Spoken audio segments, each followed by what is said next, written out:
argument with another. I never saw an instance of one of two disputants convincing the other by argument. I have seen many, and they're getting warm, becoming rude, and shooting one another. Conviction is the effect of our own dispassionate reasoning, either in solitude or weighing within ourselves dispassionately what we hear from others, standing uncommitted in argument ourselves. It was one of the rules which above all others made Dr. Franklin the most amiable of men in society, never to contradict anybody. If he was urged to announce an opinion, he did it rather by asking questions, as if for information, or by suggesting doubts. Becoming warm and shooting one another? All too often we hear about arguments escalating into violence. And until what? How often does one persuade another in the course of an argument? According to Mr. Jefferson, never. And did you notice his use of Dr. Benjamin Franklin as an example? Isn't he one of the most beloved of our founding fathers? Surely his wit and wisdom contribute to that everlasting reputation, but so too does his congeniality. So, if not by argument, how does he propose we deal with others whose views differ greatly from our own? When I hear another express an opinion which is not mine, I say to myself, he has a right to his opinion, as I to mine. Why should I question it? His error does me no injury. And shall I become a Don Quixote to bring all men by force of argument to one opinion? If a fact be misstated, it is probable he is gratified by a belief of it. Benjamin Franklin, originator of the Lewis and Clark expedition and sage of Monticello, that you will give these insights credence, and in doing so, perhaps our public discourse might be improved. If not, well, I wish you nothing but the best.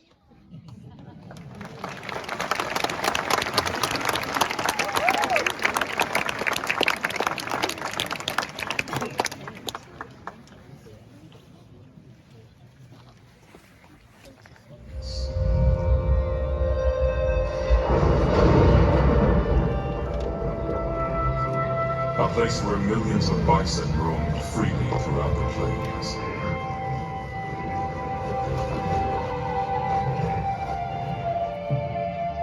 And those who lived off the land revered it as sacred ground. Yet this country would face a dramatic change, quickly becoming the most advanced nation in the world, in technology, in peace, and in power. From its inception, the United States has shaped itself under the guidance of strong leaders. Leaders who are civil war. The government will not assail you. You have no oath registered in heaven to destroy the government, while I shall have the most solemn one, to preserve, protect, and defend it. Abraham Lincoln, 1861. The Civil War raged on for 4 brutal years. But Lincoln stuck to his commitment to democracy. His maker, the year 1900 was coming around the bend, and America was turning from a rural republic to a budding industrial power.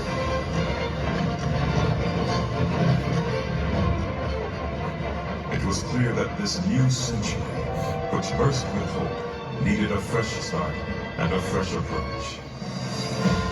It was Theodore Roosevelt, our 26th president, who led the way.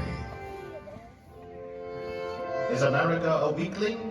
To shrink from the work of the great world powers? No! The young giant of the West stands on a continent and clasps the crest of an ocean in either hand.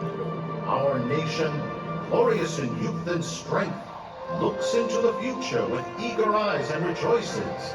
As a strong man, to waste, to destroy our natural resources, to skin and exhaust the land instead of using it so as to increase its usefulness, will result in undermining in the days of our children the very prosperity which we ought by right to hand down to them amplified and developed. Theodore Roosevelt, 1907. The pursuit of the American dream did not end with Theodore Roosevelt's term. Instead, it has carried us into the 21st century.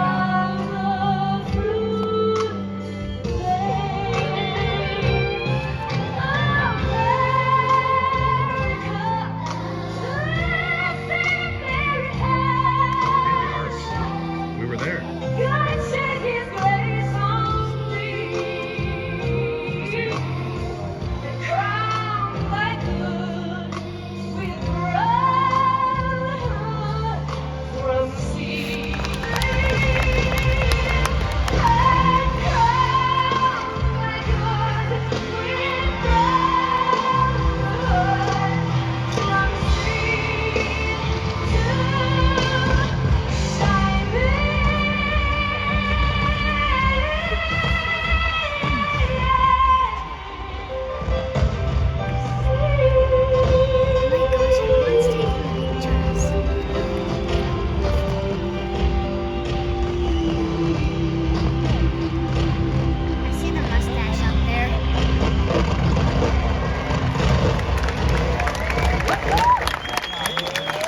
Ladies and